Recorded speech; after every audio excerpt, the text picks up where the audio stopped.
IGNOU MSc EVS में admission लेने के बाद एक बड़ा कॉमन कन्फ्यूजन है असाइनमेंट एग्जैक्टली कैसे बनाना है, कौन सा असाइनमेंट डाउनलोड करना है, कितने क्वेश्चंस अटेम्प्ट करने हैं, कवर पेज पर क्या लिखना है, आंसर्स कैसे फ्रेम करने हैं और फाइनली असाइनमेंट सबमिट कहाँ और कैसे करना है। अगर आप भी इन क्वेश्चंस को लेकर कंफ्यूज्ड हैं तो इस वीडियो को एंड तक ज़रूर देखिएगा। होपफुली आपके सारे कन्फ्यूजन क्लियर हो जाएंगे, क्योंकि आज हम बिल्कुल बेसिक से कंप्लीट प्रोसेस डिस्कस करेंगे, असाइनमेंट डाउनलोड करने से लेकर आंसर राइटिंग, फाइल अरेंजमेंट और सबमिशन तक। इग्नू एमएससी ईवीएस में असाइनमेंट्स सिर्फ फॉर्मेलिटीज़ नहीं है, असाइनमेंट्स कंटिन्यूस इवैल्यूएशन का इंपॉर्टेंट पार्ट हैं और फाइनल इवैल्यूएशन में इनका 30% वेटेज भी होता है। इसलिए असाइनमेंट को लास्ट मोमेंट पर कैजुअली कंप्लीट करने की जगह इंस्ट्रक्शंस को समझकर प्रॉपरली प्रिपेयर करना बहुत ज़्यादा इंपॉर्टेंट है। सबसे पहला और सबसे इंपॉर्टेंट स्टेप है correct assignment question paper download करना। असाइनमेंट के लिए रैंडम गूगल रिजल्ट या किसी थर्ड पार्टी वेबसाइट पर डिपेंड होने की जगह सबसे पहले official IGNOU assignment portal check करें। यहाँ अपना programme code MSc ENV identify करें।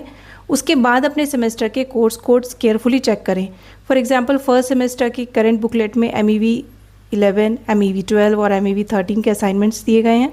असाइनमेंट डाउनलोड करने से पहले एक और चीज़ ज़रूर चेक करें, सेशन और वैलिडिटी। सिर्फ कोर्स कोड सेम होने से काम नहीं चलेगा। अपनी एडमिशन साइकिल और एप्लीकेबल असाइनमेंट सेशन के अकॉर्डिंग करेक्ट बुकलेट सेलेक्ट करिएगा। ओल्ड असाइनमेंट को सिर्फ इसलिए ना सॉल्व करने लग जाना क्योंकि वो इंटरनेट पर अवेलेबल है। अब असाइनमेंट बुकलेट को डायरेक्टली राइटिंग के लिए यूज़ ना करें, पहले पूरी इंस्ट्रक्शंस केयरफुली रीड करें। Current first semester MSc ENV assignment booklet में ईच कोर्स के ट्यूटर मार्क्ड असाइनमेंट के मैक्सिमम 100 मार्क्स हैं और स्टूडेंट्स को 5 क्वेश्चंस करने हैं विद इक्वल मार्क्स ईच। लेकिन इंपॉर्टेंट पॉइंट ये है कि आप अपने एप्लीकेबल असाइनमेंट बुकलेट की इंस्ट्रक्शंस को फॉलो करें। अब बात करते हैं मटेरियल्स की। आपके पास A4 sheets, pens, pencil, scale और इरेजर जैसे बेसिक मटेरियल्स रेडी होने चाहिए। प्रेजेंटेशन के लिए सिंपल ब्लैक और ब्लू पेन कॉम्बिनेशन बेस्ट है। बहुत सारे कलर्स या अननेसेसरी डेकोरेशन अवॉइड करिएगा। पेपर के लिए A4 साइज शीट्स यूज़ करें और अपने एप्लीकेबल असाइनमेंट इंस्ट्रक्शंस को प्रायोरिटी दें। रूल्ड या प्लेन पेपर चूज़ करने से पहले अगर आपके सेंटर या प्रोग्राम इंस्ट्रक्शंस में कोई स्पेसिफिक रिक्वायरमेंट दी गई है तो वही फॉलो कीजिएगा। MSc ENV असाइनमेंट इंस्ट्रक्शंस के अकॉर्डिंग आंसर्स हैंड रिटन होने चाहिए, इसलिए फाइनल असाइनमेंट को टाइप करके प्रिंट करना अवॉइड करिएगा। आप जो भी असाइनमेंट्स फाइनल सबमिशन के लिए प्रिपेयर करेंगे वो इग्नू इंस्ट्रक्शंस के अकॉर्डिंग हैंड रिटन ही होने चाहिए। अब आते हैं असाइनमेंट के फर्स्ट पेज पर। आपको कवर पेज फॉर्मेट फॉलो करना है, उसमें अपनी डिटेल्स केयरफुली फिल करनी है। Enrolment number, name, programme title, course title, course code, regional centre और स्टडी सेंटर डिटेल्स सब कुछ एक्यूरेटली एंटर करें। फ़ोन नंबर, ईमेल, डेट और सिग्नेचर जैसे फील्ड्स भी केयरफुली कंप्लीट करिएगा। अपनी स्टूडेंट ID कार्ड लगाइएगा। सबमिशन के टाइम इग्नू इंस्ट्रक्शंस और स्टडी सेंटर रिक्वायरमेंट्स को केयरफुली ज़रूर चेक करें। Now next important point is assignment question paper को प्रेस्क्राइब्ड फॉर्मेट के अकॉर्डिंग इंक्लूड करना। क्वेश्चन पेपर को ध्यान से रीड करें और जो क्वेश्चंस अटेम्प्ट करने हैं उन्हें पहले मार्क कर लीजिए। और अब सबसे इंपॉर्टेंट पार्ट, आंसर कैसे लिखना है। क्वेश्चन देखते ही डायरेक्टली राइटिंग स्टार्ट करने की जगह पहले मेंटली आंसर का स्ट्रक्चर डिसाइड करिएगा। एक स्ट्रॉन्ग MSc लेवल आंसर के फॉर्मेट में introduction, main explanation, relevant examples या पॉइंट्स, डायग्राम्स वेरेवर एप्रोप्रिएट और कंक्लूजन, ये सब होना चाहिए। पूरे आंसर को एक ही लॉन्ग पैराग्राफ में लिखने की जगह रेलेवेंट सब हेडिंग्स और लॉजिकल पैराग्राफ्स का यूज़ करें। इससे एग्जामिनर के लिए आंसर को रीड और इवैल्यूएट करना ईजियर होता है और डेफिनेटली फिर आपको अच्छे मार्क्स भी मिलेंगे। इग्नू के असाइनमेंट इंस्ट्रक्शंस में भी एम्फेसाइज किया गया है कि आंसर्स अपने वर्ड्स में लिखे जाने चाहिए, इसलिए स्टडी मटेरियल को समझें, इंपॉर्टेंट कॉन्सेप्ट्स आइडेंटिफाई करें और फिर आंसर को अपनी लैंग्वेज में फ्रेम करें। सिंपली स्टडी मटेरियल को लाइन बाय लाइन रिप्रोड्यूस करना अवॉइड करिएगा। अगर क्वेश्चन में स्पेसिफिक वर्ड लिमिट दी गई है तो उसे केयरफुली फॉलो करें, ना तो अननेसेसरीली बहुत छोटा आंसर लिखिएगा और ना सिर्फ पेजेस बढ़ाने के लिए आंसर को स्ट्रेच करना है। आंसर क्वेश्चन की डिमांड के अकॉर्डिंग कंप्लीट होना चाहिए। एनवायरमेंटल साइंस में डायग्राम्स और फ्लो चार्ट्स काफ़ी यूज़फुल हो सकते हैं, स्पेशली जब क्वेश्चन किसी साइकिल, प्रोसेस, स्ट्रक्चर या रिलेशनशिप को एक्सप्लेन करने को कहे।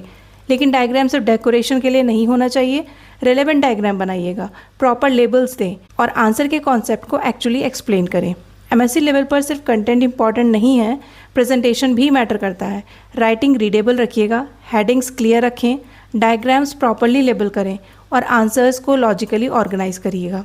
असाइनमेंट्स बनाते वक्त कुछ कॉमन मिस्टेक्स को डेफिनेटली अवॉइड करें। सबसे पहले रॉन्ग सेशन या रॉन्ग कोर्स का असाइनमेंट।